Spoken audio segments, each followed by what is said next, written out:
Aktres at TV host na si Camille Prats, ibinahagi ang tungkol sa kanyang puppy love noon.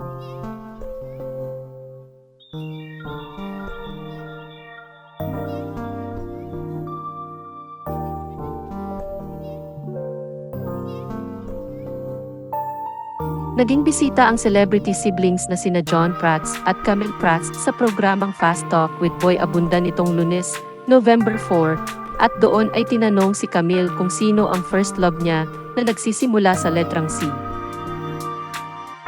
Reaksyon ng aktres sa tanong ni Boy Abunda, ano ba yan? Hindi pa mamatay-matay yan, Tito Boy, ah. Nilinaw naman ni Camille na hindi niya matawag na first love ang nararamdaman niya noon kay C at sa halip ay puppy love lang iyon.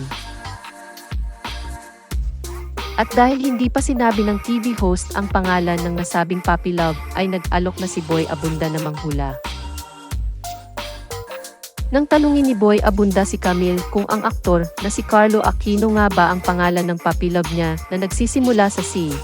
Sagot ng aktres, "Oh, hindi ko naman na dinenay, di ba? Hindi ko naman dinenay."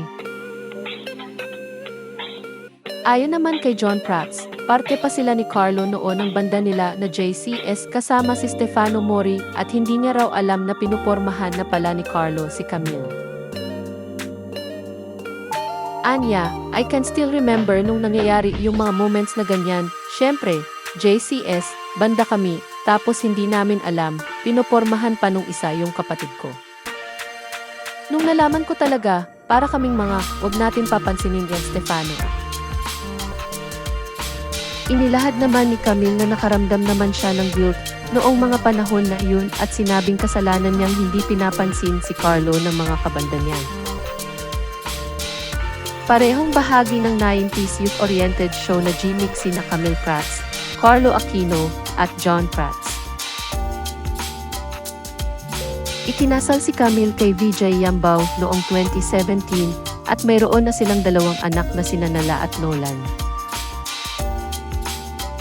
Sina Camille at VJ ay may mga anak din sa dati nilang karelasyon.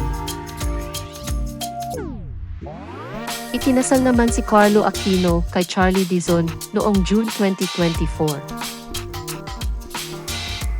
Samantala, ibinahagi ni Camille sa panayam sa kanya sa Fast Talk na napaka-protective na kuya ni John sa kanya at iyon ang dahilan kung bakit wala na siyang naging manliligaw o karelasyon na celebrity dahil kilala nila ang kuya niya.